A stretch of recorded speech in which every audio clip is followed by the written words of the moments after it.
आज हम लोग पढ़ने जा रहे हैं ड्यूअल नेचर ऑफ मैटर। ये बहुत ही इंटरेस्टिंग टॉपिक है और बहुत मज़ा आने वाला है इस टॉपिक में। ये आपको एक बिल्कुल नया सोचने का जरिए तरीका देगा आपको अपने बारे में, या फिर जो भी एलिमेंट या जो भी मटेरियल अपने आसपास देखते हैं उसके तरफ एक नए नज़रिए से आप देखेंगे और नया तरीके से उसके बारे में सोचेंगे।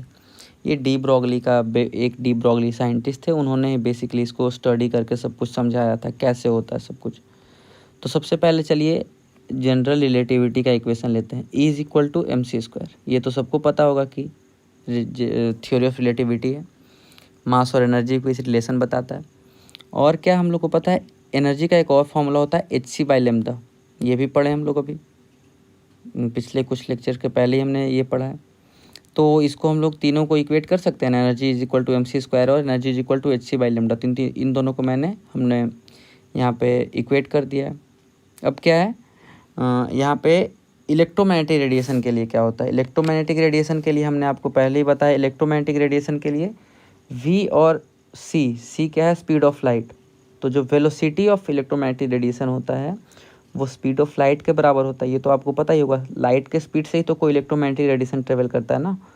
तो v और c तो बराबर होगा इलेक्ट्रोमैग्नेटिक रेडिएशन के लिए। ये पहले समझने का ट्राई कीजिए कि वेलोसिटी और c दोनों इक्वल क्यों होगा। हम यहाँ पे इलेक्ट्रोमैग्नेटिक रेडिएशन का बात कर रहे हैं। तो इलेक्ट्रोमैग्नेटिक रेडिएशन जो होता है उसका वेलोसिटी होता है स्पीड ऑफ लाइट, क्योंकि लाइट भी तो एक इलेक्ट्रोमैग्नेटिक रेडिएशन ही है ना, तो दोनों का वेलोसिटी तो सेम ही होगा। तो ये यहाँ पे लिखा है कि इलेक्ट्रोमैग्नेटिक रेडिएशन का v और c दोनों बराबर होता है।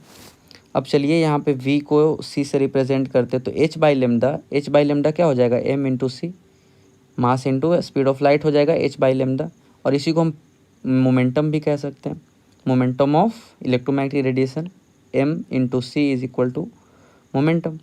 तो यहाँ से हम देख सकते हैं, आप सिंपली हमने लिख दिया कि मोमेंटम = h/λ, p = h/λ। तो अगर हमको लेमदा निकालना है किसी भी ऑब्जेक्ट का तो h/p हो जाएगा। p क्या है, आप किसी भी एलिमेंट का, चलिए आपको एक एग्जांपल लेके दिखाते हैं कि चलिए आप एक बॉल का एग्जांपल लेते हैं। तो बॉल का क्या है, बॉल का मास होगा, उसका वेलोसिटी होगा, उसको अगर हम मल्टीप्लाई कर दे तो मोमेंटम हो जाएगा।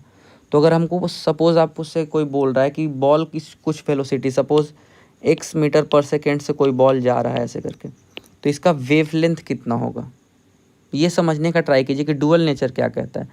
डुअल नेचर कहता है, सबसे पहले यही समझ लीजिए तो ज़्यादा अच्छा रहेगा। डुअल नेचर क्या कहता है, जैसे कि हमने आपको पिछले क्लास में बताया था, इसके 1-2 क्लास पहले, कि लाइट, जो इसमें हमने आपको वेव नेचर ऑफ लाइट और पार्टिकल नेचर ऑफ लाइट बताया था कि लाइट का दोनों नेचर होता है, वो पार्टिकल की तरह बिहेव करता है और वेव की तरह भी बिहेव करता है। तो उसी तरह मैटर क्या है, पार्टिकल है। अब आपके हाथ में पेन है, कॉपी है, फ़ोन है, ये सब क्या है, मैटर है, पार्टिकल है। तो पार्टिकल का भी वेव नेचर होता है। ये सुनने में थोड़ा अजीब लगे कि वेव है, ये सब तो हाथ में पकड़ सकते हैं, छू सकते हैं, वेव कैसे हो सकता है। तो आप इसको पकड़ छू इसीलिए पा रहे हैं क्योंकि इसमें वेव कैरेक्टर बहुत कम है, वेव का जो कैरेक्टर है वो बहुत कम है। अब इसके लिए क्या कैसे समझ सकते हैं, सपोज़ एक पेपर है, इसको पूरा हम ब्लैक कलर कर दिए, इसमें छोटा सा वाइट इसमें मिला दिए, तो क्या वाइट दिखेगा हम लोग को, नहीं दिखेगा। उसी तरीके का अगर हम वेव नेचर बहुत ज़्यादा होता है तो वो वेव की तरह दिखता है, अगर किसी भी चीज़ में पार्टिकल नेचर ज़्यादा होता है तो वो पार्टिकल की तरह दिखता है। तो जैसा कि हम कह सकते हैं कि हमने वेव के लिए पढ़ा था कि वेव भी पूरी तरह से वेव नहीं होता, उसमें भी पार्टिकल होता है, पार्टिकल नेचर होता है। उसी तरह जो पार्टिकल्स है उसमें भी कुछ वेव नेचर होता है, कोई भी मैटर में भी वेव नेचर होता है, ठीक है ना। हो सकता है वो बहुत कम हो, इतना कम हो कि उसको नेग्लेक्ट कर सकते हैं, लेकिन होता है, कुछ ना कुछ ज़रूर होता है, बहुत कम हो लेकिन होता है। अब जो बहुत ज़्यादा वेलोसिटी के साथ चलता है, जिसका मास बहुत कम होता है, उसमें हो सकता है कि पार्टिकल वेव नेचर ज़्यादा हो, जैसे कि इलेक्ट्रॉन। अभी मैं आपको जस्ट वही समझाने जा रहा हूँ आगे कि कैसे इसको आप रिलेट कर सकते हैं। तो h का वैल्यू क्या होता है, h आपको पता है, h होता है 6.6 × 10⁻34। तो मैं आपको 2 एग्जांपल लेके समझाता हूँ कि कैसे आप समझ सकते हैं कि वेव नेचर पार्टिकल का पॉसिबल है और हमारा भी वेव नेचर होता है।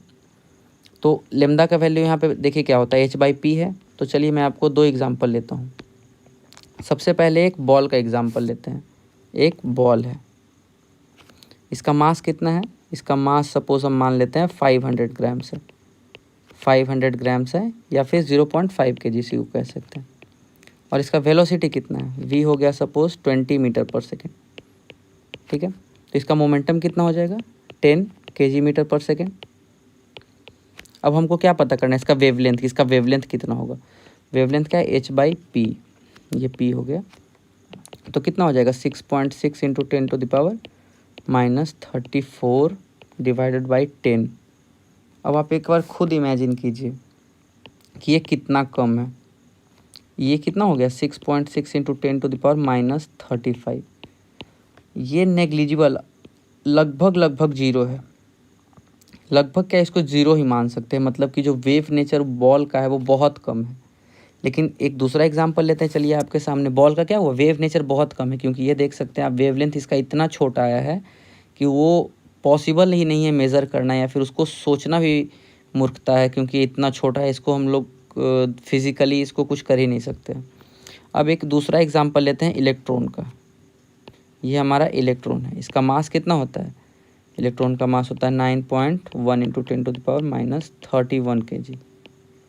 चलिए, और इसका वेलोसिटी कितना होता है, वेलोसिटी सपोज अभी हमने पढ़ा था 2.18 इंटू 10⁶, ऐसे करके z/n। तो चलिए हम यही फ़िलहाल ले लेते हैं, हाइड्रोजन का इलेक्ट्रॉन का फर्स्ट ऑर्बिट का ले लेते हैं। तो एक इसका ये वेलोसिटी हो गया, इतना मीटर पर सेकेंड है, ठीक है। अब हम इसका मोमेंटम निकालते हैं, p कितना हो जाएगा 9.1 इंटू 2.18 इंटू 10⁻25 kg मीटर पर सेकेंड। ये हो गया मोमेंटम ऑफ इलेक्ट्रॉन। अब लेमडा अगर हम लोग को निकालना है तो लेमडा क्या होता है, h/p होता है। ये कितना हो गया 6.6 into 10⁻34 divided by 9.1 into 2.18 into 10⁻25। ये सपोज 6.6 इंटू 10⁻9 है, और यहाँ पे 9.1 इंटू 2.18 है। तो ये 10⁻10 के ऑर्डर में लगभग है। तो ये इतना भी छोटा नहीं है कि इसको नेग्लेक्ट कर सकते हैं, क्योंकि आपको ही पता होगा नॉर्मल लाइट का भी वेवलेंथ 10⁻9 10⁻8 के ऑर्डर में होता है। तो मानते हैं ये भी छोटा है, लेकिन इतना छोटा नहीं है कि इसको हम लोग नेग्लेक्ट कर सकते हैं। ये नेग्लेक्ट करने के लायक नहीं है। तो इसी तरीके से कह सकते हैं जो हल्का पार्टिकल होता है, इलेक्ट्रॉन या फिर उससे भी छोटा छोटा जो हल्का पार्टिकल्स है, इन सब का वेव नेचर सिग्निफिकेंट होता है। सिग्निफिकेंट मतलब वो काफ़ी होता है कि हम उसको नेग्लेक्ट नहीं कर सकते हैं। यानी कि अगर एक इलेक्ट्रॉन जा रहा है तो ये एक वेव की तरह ही जा रहा है, वेव की तरह भी जा रहा है और पार्टिकल की तरह भी। तो इसको ये नाम वेव कह सकते हैं, मतलब किसी भी इलेक्ट्रॉन को नाम वेव कह सकते हैं ना, पार्टिकल कह सकते हैं। वो डुअल नेचर का होता है, उसमें दोनों नेचर होता है। वो पार्टिकल की तरह भी बिहेव करता है और वेव की तरह भी बिहेव करता है। जैसा कि लाइट का था, रेडिएशन का था। रेडिएशन भी क्या था, रेडिएशन वेव समझते हैं, पर वो भी पार्टिकल की तरह कभी कभी बिहेव करता है। उसी तरह इलेक्ट्रॉन भी पार्टिकल है, लेकिन कभी कभी वेव की तरह भी बिहेव करता है। तो यही ड्यूअल नेचर ऑफ मैटर था कि मैटर जिस तरह रेडिएशन का ड्यूअल नेचर होता है कि रेडिएशन भी पार्टिकल की तरह कभी कभी बिहेव करता है, उसी तरह मैटर भी कभी कभी वेव की तरह बिहेव करता है। भले ही उसका वेव नेचर बहुत कम हो, नेग्लिजिबल हो, लेकिन होता है हर किसी में। ये बहुत ही इंटरेस्टिंग चीज़ है, इसको आप समझने का ट्राई कीजिएगा, बहुत बहुत ज़्यादा समझने का ट्राई कीजिए, क्योंकि बहुत ही मुश्किल चीज़ है समझना, इसको इमेजिन करना। क्योंकि बचपन से ही हम लोग देखते आ रहे हैं सब कुछ पार्टिकल है, मैटर है, ये हाथ में छू रहे हैं, ये वेव कैसे हो सकता है। ये सोचना ही एक बिल्कुल ही नए सोच को जन्म दे देगा कि कैसे वेव हो सकता है। तो जब इसको आप अच्छे से अध्ययन कीजिएगा, इसको सोचिएगा, तब आपको समझ आएगा कि कैसे वेव हो सकता है। तो आज का लेक्चर यहीं रखते हैं। कोई भी डाउट हो इस टॉपिक से, किसी भी टॉपिक से डाउट हो, आप प्लीज़ कमेंट में पूछिए, आपका डाउट क्लियर हो जाएगा, जो भी डाउट होगा, ठीक है। तो आज का हम लेक्चर यहीं पे ख़त्म करते हैं। आज हमने बहुत ही इंटरेस्टिंग चीज़ पढ़ा, ड्यूअल नेचर ऑफ मैटर, और इससे रिलेटेड आपको जो भी स्टडी मटेरियल है वो हमारे टेलीग्राम चैनल आप ज्वाइन कर सकते हैं। लिंक हम डिस्क्रिप्शन में दे देंगे, वहाँ से आप ले सकते हैं। तो आज का क्लास यहीं ख़त्म करते हैं, मिलते हैं अगले क्लास में।